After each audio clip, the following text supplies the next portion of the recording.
Concours en médecine dentisterie ou loterie?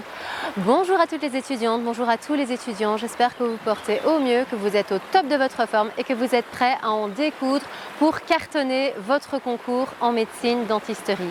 Si tu ne me connais pas encore, je suis Clémence, ta coach experte pour t'aider à réussir tes études, et aujourd'hui nous allons aborder cette question qui peut revenir par rapport au fait que ce fameux concours en médecine dentisterie puisse être une loterie, une vengeance, quelque chose destiné à te faire rater et à te déstabiliser au maximum. Si tu ne l'as pas déjà fait, je t'invite à cliquer juste ici en dessous, là, sur le bouton rouge afin de t'abonner à ma chaîne, parce que toutes les 2 semaines, je te publierai du nouveau contenu pour t'aider à réussir tes études.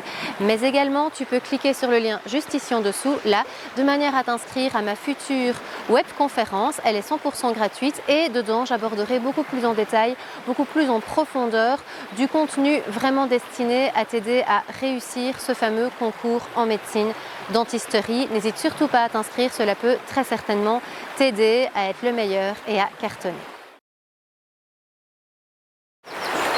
Par rapport à cette thématique autour de la loterie, c'est vrai que c'est un titre un petit peu polémique, mais j'en ai parlé tout simplement parce que j'ai déjà entendu plusieurs fois des étudiants utiliser ce terme. D'autres étudiants utilisent le mot vengeance, ou bien il y a vraiment dans la tête et dans l'esprit de certains une volonté réelle de les atteindre, de leur nuire et tout ça. Alors ici, je ne vais pas rentrer dans le débat sur le bien fondé politique ou non du fait d'instaurer un tel concours.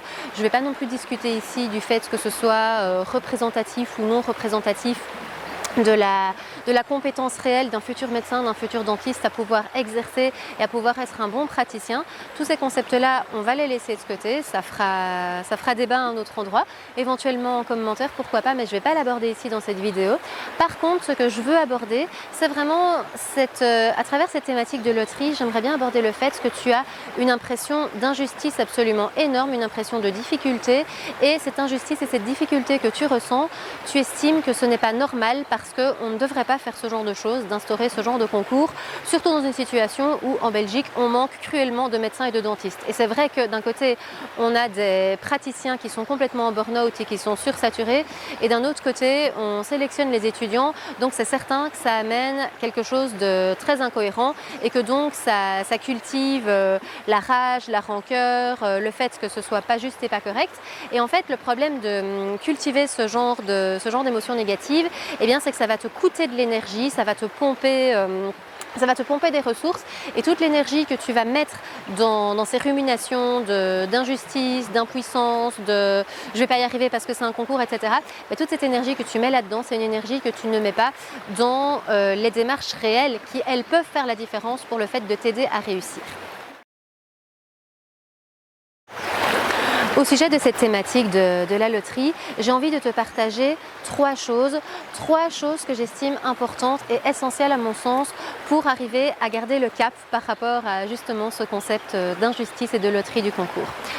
Première chose, ce n'est pas une histoire de chance. Deuxième chose, il y a une impression d'énormité. Troisième chose, les places sont limitées mais accessibles. Alors par rapport au fait de l'histoire de chance, eh bien ce sont des choses qu'on entend régulièrement, le fait de se dire qu'on n'a pas ses chances, et encore plus qu'on n'a pas ses chances par rapport à d'autres. Dans le fait de ne pas avoir ses chances ou de ne pas avoir de chance, c'est je n'étais pas dans la bonne école, je n'ai pas eu le bon professeur, je ne suis pas douée en sciences, ma famille n'a pas les moyens de me payer des cours particuliers. En fait, c'est un petit peu le fait de se dire que tout ce qui va conditionner la réussite, ce sont des paramètres qui sont extérieurs à soi, le contexte dans lequel on se trouve et pas ce qu'on a à l'intérieur de nous et qui peut nous permettre de réussir. Donc voilà, c'est vraiment remettre la faute et remettre le problème sur le contexte, comme par exemple, oui, je n'étais pas en sciences fortes, et donc comme je n'étais pas en sciences fortes, j'ai eu moins de chance que les autres, donc moins de sciences, donc moins de chance, donc je suis condamnée. Alors le problème, c'est que de cultiver cet état d'esprit, comme je l'ai déjà abordé plus tôt, ça ne te met certainement pas dans une position pour justement adopter le comportement adéquat pour justement réussir. Alors je vais un peu replacer ce contexte de chance, hein, si on peut en parler comme ça. Je vais remettre un petit peu de contexte là derrière. Alors peu importe ce qui est écrit sur le papier et les faits réels qui sont ta situation ou qui ne sont pas ta situation, eh bien c'est pour dire que malgré tout, derrière tout ça, il y a des comportements que tu peux mettre en place. Par exemple, si tu n'étais pas en option sciences fortes ou si tu n'as pas eu de bon prof de sciences, eh bien qu'est-ce que tu fais si tu as des lacunes en sciences? Eh bien tu les compenses d'une manière ou d'une autre. Tu te prends un prof particulier, tu te prends des cours préparatoires à l'université, bref, tu mets en place les solutions, mais en tout cas, ces lacunes de sciences que tu pourrais avoir ou le fait de ne pas comprendre assez vite, de ne pas être assez dégourdi, eh bien tu mets en place plus de travail, des cours préparatoires.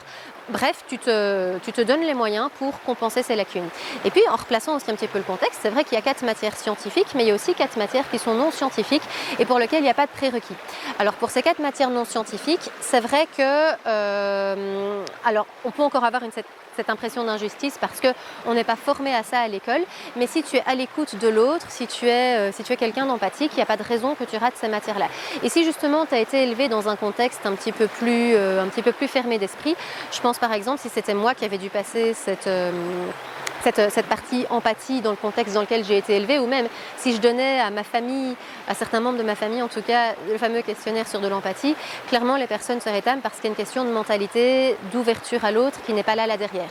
Donc ça voilà, à toi de faire les démarches pour comprendre un petit peu ce qu'il y a derrière ce type de questions et à mettre en place ces comportements humains qui sont importants pour être un bon praticien, limite même encore plus que la connaissance scientifique de base. Alors par rapport à ça aussi, cette histoire de chance, alors on peut avoir des points forts, on peut avoir des points faibles et on en a tous. Alors c'est vrai qu'il y a des gens qui sont beaucoup plus doués que d'autres et qui ont vraiment facile en tout, mais ces personnes-là sont quand même minoritaires et ces personnes-là ne sont pas à elles toutes seules, ces personnes-là elles toutes seules ne vont pas représenter tout le nombre des personnes qui vont se classer le plus haut. Donc pour toutes les autres personnes qui auraient des points forts et des points faibles, comme la majorité des gens, eh bien c'est de savoir qu'au niveau de l'examen, tu n'es pas obligé de répondre à absolument toutes les questions, tu n'es pas obligé de faire du 18 sur 20 dans toutes les matières, tu peux simplement te concentrer sur tes points forts pour faire des points. Et là où tu as des points faibles, eh bien, c'est de faire suffisamment de points, mais ne pas non plus y mettre toute ton énergie pour ne pas non plus te perdre là-dedans. Donc c'est aussi tout à fait possible de développer ce genre de stratégie pour réussir malgré que tu puisses avoir des points faibles et même limite les garder, ces points faibles. Alors pour le deuxième point, dans cette impression d'énormité, eh bien, je le dis dans le mot, c'est une impression. Alors c'est clair que par rapport à ce que tu as fait en secondaire jusqu'à maintenant, tu passes à un concours et un niveau universitaire, donc oui, ça te paraît énorme. Mais tu vas vite te rendre compte que si tu réussis ce concours, que par rapport à tout ce que tu vas voir l'année prochaine quand tu seras en bac 1, tu vas vite te rendre compte qu'en fait ce concours, c'était un apéritif à ce qui t'attend. Et donc, si c'est déjà difficile à ce point de réussir ce concours, pose-toi aussi la question de savoir, est-ce que tu es vraiment prêt à faire de longues études sur 6-7 ans minimum dans un contexte où tu vas passer beaucoup de temps de ta vie à étudier et à devoir sacrifier d'autres occupations pour les mettre justement dans l'étude. Alors pour cette impression d'énormité, donc quand quelque chose est énorme, eh bien qu'est-ce qu'on fait? Simplement on le découpe en plein de parties beaucoup plus petites. Alors toutes ces parties plus petites, c'est simplement pour rendre les choses plus digestes, plus accessibles, et au lieu d'avaler un éléphant, eh bien simplement on le découpe et on le fait par fragments. Et le fait de gérer un fragment est beaucoup plus simple que de se sentir complètement découragé derrière la montagne qui est là. Et au moins ça permet d'avancer pas à pas, petit pas par petit pas pour arriver à atteindre ton objectif. Et puis pour le troisième point, ce troisième point dont j'ai envie de te parler par rapport aux places limitées, c'est clair qu'elles sont limitées et donc si 100% des étudiants qui doivent passer ce concours regardent ma vidéo, eh bien dans le tas, oui, il y a des étudiants qui n'auront pas ce concours. Maintenant, les personnes qui vont réussir ce concours, ce ne sont pas les personnes qui sont, les plus douées, les plus intelligentes ou qui ont justement le plus de chance, comme on en a parlé. C'est surtout les personnes qui vont faire preuve du plus de persévérance, qui vont avoir un état d'esprit vraiment focalisé, qui ne vont pas lâcher leur objectif, qui vont mettre en place tous les moyens et tous les comportements pour réussir. Quand je parle de comportement, c'est les comportements de méthode de travail, d'endurance, du fait de travailler régulièrement, qui vont tenir dans la durée, plus tous les comportements qui étaient associés au point numéro 2 dont j'ai parlé au sujet de l'énormité. Mais voilà, quand quelque chose est énorme, et quand les places sont limitées, eh bien simplement au niveau des meilleures solutions, c'est le fait de s'organiser au mieux, de gérer son temps, de gérer son stress. Tous ces points-là, je les aborde dans d'autres vidéos, mais encore une fois, si tu veux les aborder plus en détail, inscris-toi juste ici en dessous, là, sur le lien pour t'inscrire à ma conférence où je vais aborder tous ces points-là beaucoup plus en détail et beaucoup plus en profondeur. Et donc, si tu te dis que les places sont limitées et que tu veux malgré tout garder ce côté accessible, très franchement, viens à ma conférence. Au moins, on pourra aborder toutes ces questions-là en profondeur parce qu'il n'y a pas de secret. les places qui seront accessibles au petit nombre qui va se surclasser, eh bien c'est simplement les personnes qui font toutes les démarches pour maximiser leurs chances, pour s'en sortir le mieux possible, pour s'améliorer elles-mêmes. Et donc le fait de venir à ce genre de masterclass pour s'améliorer est bien évidemment un atout incontournable. Nous en sommes déjà à la fin de cette vidéo. Je te remercie de l'avoir écoutée.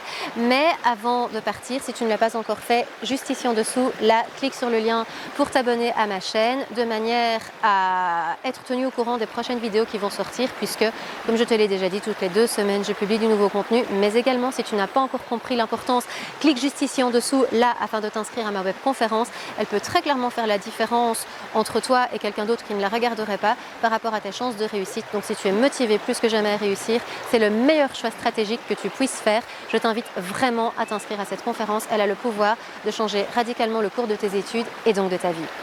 Nous en sommes déjà à la fin de cette vidéo. Je te remercie encore une fois de l'avoir écoutée et je te dis à dans 2 semaines. Ciao!